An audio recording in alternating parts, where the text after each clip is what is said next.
Hello and welcome to episode 6 of Rime of the Frostmaiden. These are the campaign diaries inspired by Matt Colville and Puffin Forest. This is where I tell the story from a player's point of view, that is mine, as we're playing through the campaign of Rime of the Frostmaiden, run by my very good friend and DM, Theron.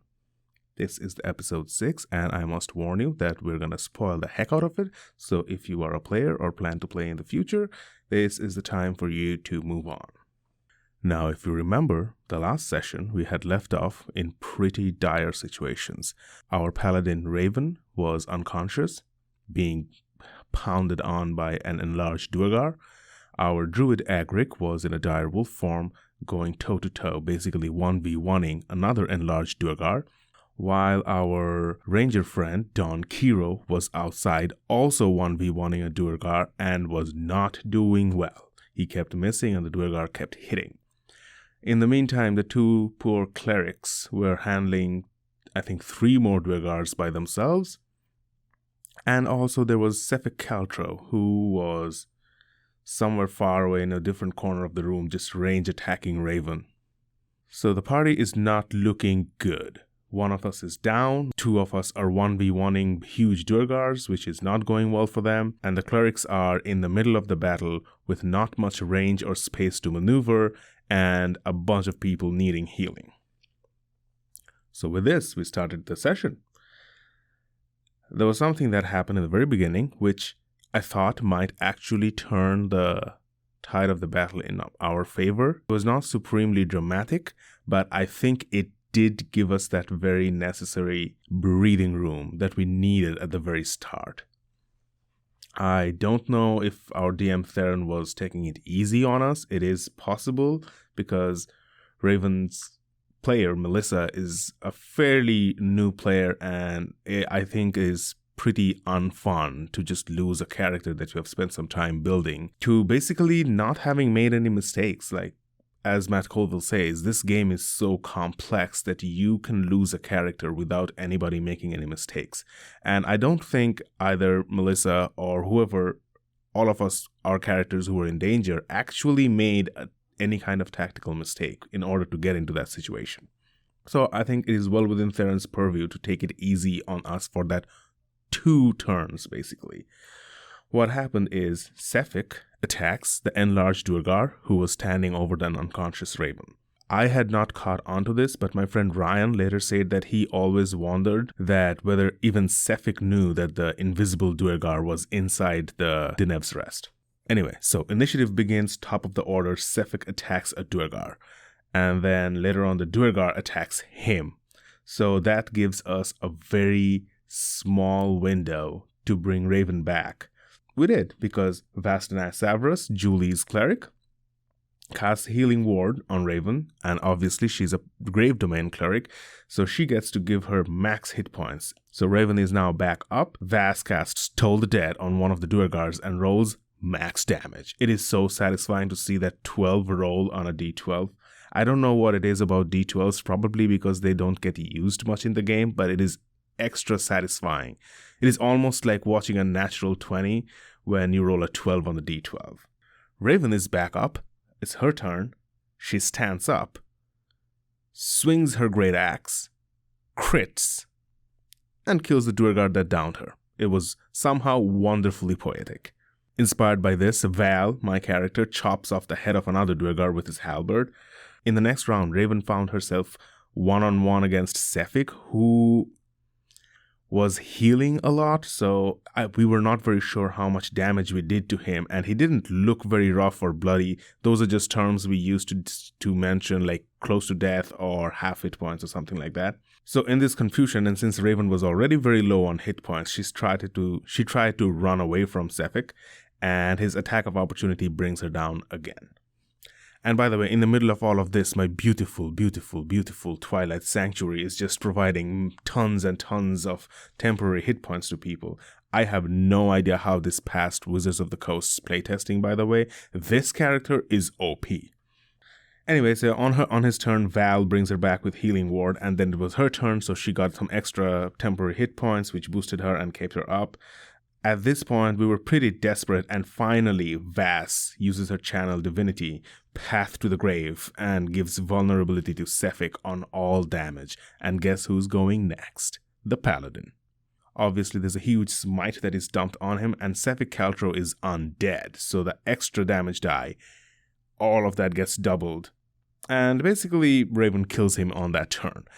However, as she does, she realizes in that last moment, she notices that Cephick's piercing, icy blue eyes just turn brown, and this look of relief spreads over his undead face. And as he dies, he just whispers, "Thank you."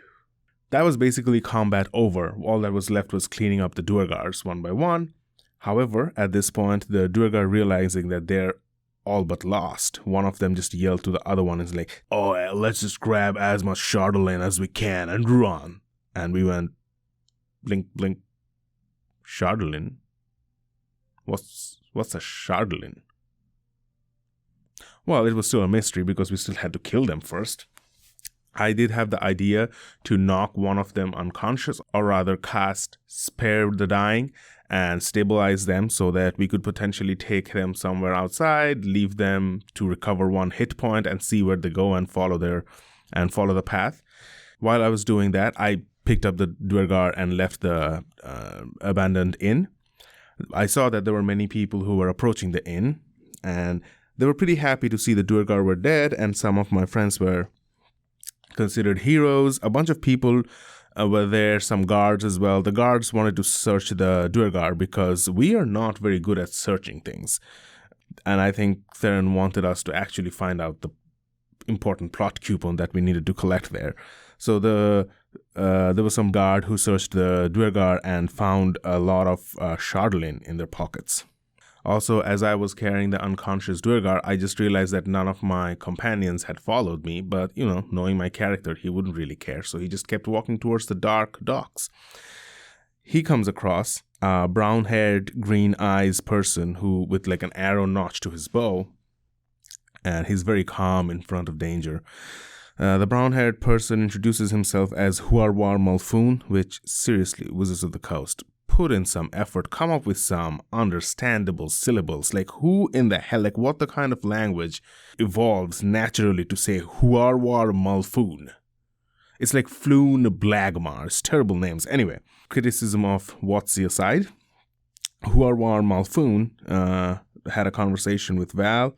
He told him that he basically lives in the keep, which is one of the points of interest for Caer Dineval, because we know that the townspeaker is ill and hasn't been seen in a long time, and people see some sinister figures who visit him at night.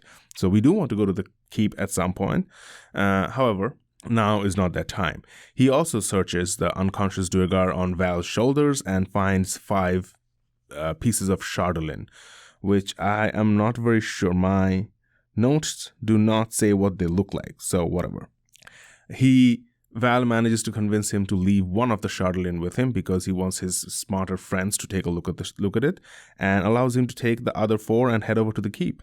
Huarwar also tells Val that if he wants any more information on Chardolin, he should visit them in the keep. Our Grave Domain cleric, Vas, looked at the body of Cephik, took a while to do some medicine checks and things like that, and found out that he had actually been dead for months. Even when we met him for the first time, he was already dead. He was already undead. So while inside Dinev's Rest, the other characters are parlaying with the different village folk who are now really happy with all of us because we brought the mead from Goodmead and have now killed a bunch of Duergar, which they don't like anyway. Outside, Val tries to do a brilliant job of just dumping the unconscious Duergar on the snow and hiding in the shadows, just out of sight, keeping an eye on him and figure out where he goes, and rolls a natural 1. Also, by the way, he has a -1 to his stealth, so that was basically a 0. So it was very easy for everybody else to come out and find Val because he was just sitting in plain sight, assuming he was very well hidden. When the Duergar came around, he looked around and looked straight at Val because he knew he was exactly there. And Val makes his voice very deep and gravelly and says, "Run." And the Duergar does run. Egric, I think, turns into another dire wolf or something and starts following the Duergar. and finds out that the Duergar ran straight north towards this small hill sort of thing, which is called Kelvin's Cairn. So we'll at some point go around and take a look at that. Also, while coming back, Egric sees a ginormous 200-foot wingspan rock flying around with a rider on top of it, and sees that the rider casts a spell. He has no idea what the spell is. What does the rider want? Don't know. Why is there a goddamn rock when the party is only 3rd level? Don't know. Anyway, these are questions that you're not supposed to ask when you're playing Icewind Dale, Rime of the Frostmaiden. Edric also does see 3 dog sleds leaving Caer Dineval. We have seen these dog sleds before. It is the entourage of Torga, the dwarf. She herself is driving because obviously her coachman Sefik is now dead and they're leaving town. At this point, the party all goes to sleep at the tavern called the Uphill Climb, which, by the way, I love that name. It is very reminiscent of the ship names from Culture, and I love the Uphill Climb. And we got some free rooms because we had brought the mead to them. So they were happy with us. For this one night, we got to sleep for free. However, as we all went to bed, Don Quixote stays up till everyone else falls asleep. Then Don tries to steal something from Vass and fails miserably. Everybody wakes up. We have a bit of a snide and terse communication with Don Quixote, and Vass reprimands him royally. My friend Julie is just so classy and sophisticated that even when she reprimands someone in character, it's almost like a noble lord telling you off. It is really nice to hear when you are not on the receiving end of it. However, if you remember, Don Quixote has a benefactor who seems to be standing over him as he tries to fall asleep, and seems very annoyed and says, "Well, give me the one thing that you stole the last time." It turns out to be a small vial of blood, and as he hands it over to his benefactor, it goes through his hand, and the vial crashes onto the floor, spilling blood everywhere. Once again, everyone wakes up, and once again, Vass coldly reprimands Don. Once again, we all try to fall asleep. Our nights have been really, really rough. I don't think we haven't gotten a happy night's sleep ever. This time, Vass dreams of a cabin. A log cabin, a cabin in the woods. Hard to tell because it's too dark. She finds that there is a small table in front of her with 3 wine glasses, one in front of her and one in front of the figure sitting opposite to her. The figure is that of Sefik Caltro. However, in this dream, he has neither blue eyes nor brown eyes. His eyes have been replaced with gold coins. He looks up at Vass and says, "Welcome back to the Lion's Bane cabin. There's a guest coming." A little bit of this kind of creepy, unnatural conversation happens that mostly goes over my head. My puny brain cannot understand this kind of intrigue. I do remember that at some point Sefik asked for pen and paper, and Vass couldn't see anything around, so she had to go behind him to the back of the cabin, and it was all dark, and Vass didn't have a good time seeing through the darkness, although she does have dark vision. She grabs a small candle from the table, lights it up, and goes to the back of the cabin. She finds that to her left is a grandfather clock. In front of her is a bureau with 4 drawers, and to the right is a table with a sundial on it. Vass goes to the clock. Both hands are at midnight. The face itself has 2 eyes. Colored wood carvings of 7 women surround the face of the clock. She moves over to the sundial. There are 2 movable pieces which looks like silvered or mirrored tubes.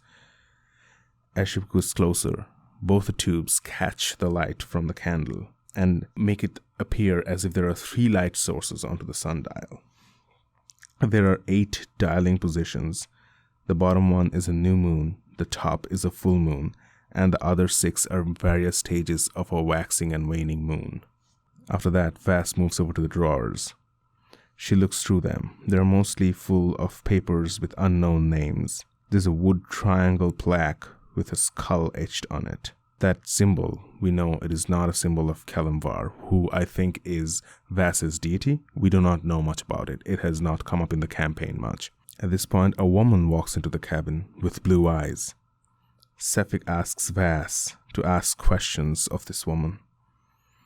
Vass thinks for a while and asks, "What is the name that is given to you?" And she responds, "Vernus." Vas asks, "Where can I find you?" She replies, "In an elven tomb near Lonely Wood. It's guarded." Vas asks, "What is your greatest weakness?" She answers, "My sister Ravison. She's the one who guards me." At this point, Sefik offers to answer one more question for Vas, and Vas asks, "What is troubling Don Kiro?" Sefik looks surprised. He is surprised that Vas would use up one of her very valuable questions not to ask about her own curse, but to worry and care for a friend. And he answers that Don Kiro's ailment is essentially a jester from the Seelie court named Skellai. There are aspects of the relationship that even Don Kiro doesn't know.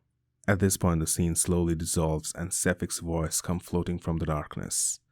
"Tell Raven that I am sorry. And thank you." And that's where that session ended.